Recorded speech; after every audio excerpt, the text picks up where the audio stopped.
Ok.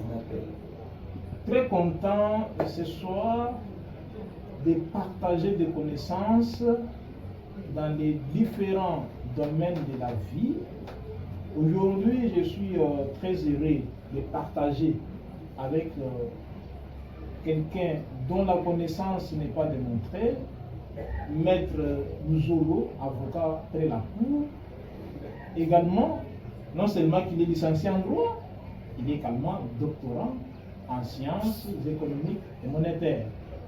Aujourd'hui, il porte son casaque d'économiste pour nous expliquer, partager avec nous les connaissances autour de la Banque centrale du Congo dans sa mission de surveillance des systèmes monétaires.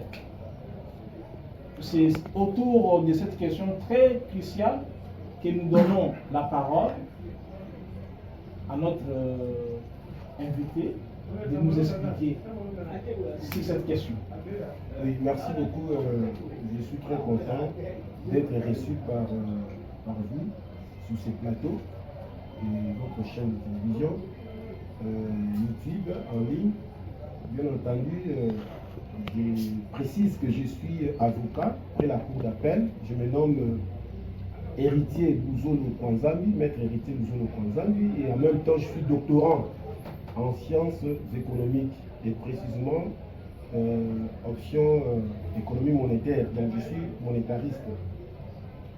En fait, j'ai choisi ce thème pour juste expliquer à certains agents économiques qui œuvrent dans les systèmes financiers nationaux, précisément système financier congolais. Les agents économiques dont question sont les établissements des crédits, les institutions des microfinances, les entreprises et pourquoi pas les particuliers. Je voudrais parler de la surveillance des systèmes et moyens de paiement par la Banque centrale.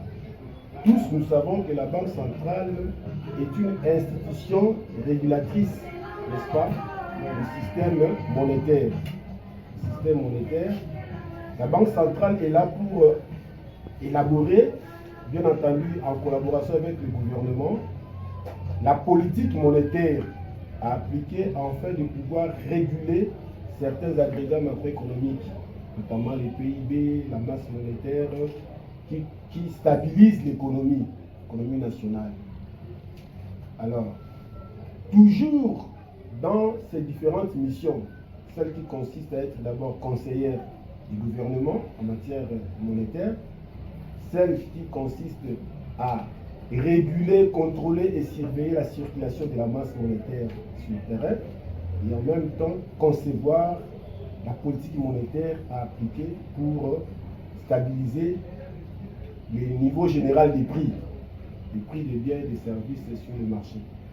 Alors, hormis ces missions-là, la Banque centrale est appelée aussi à surveiller, n'est-ce pas, les systèmes et moyens de paiement.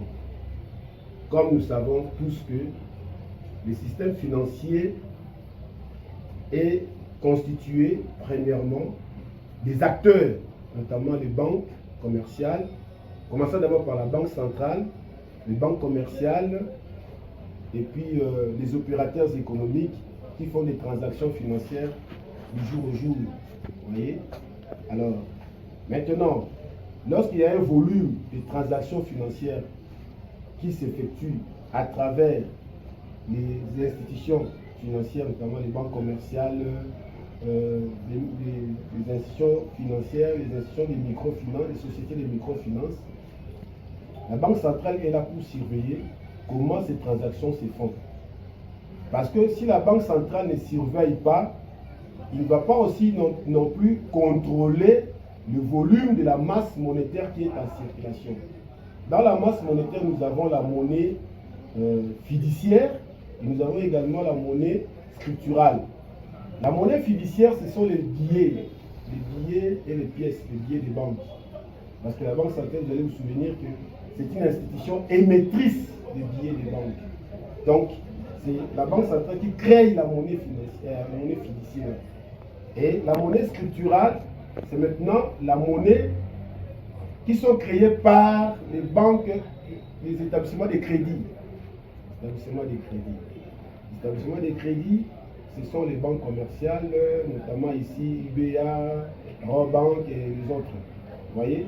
Maintenant, ils créent la monnaie scripturale comment?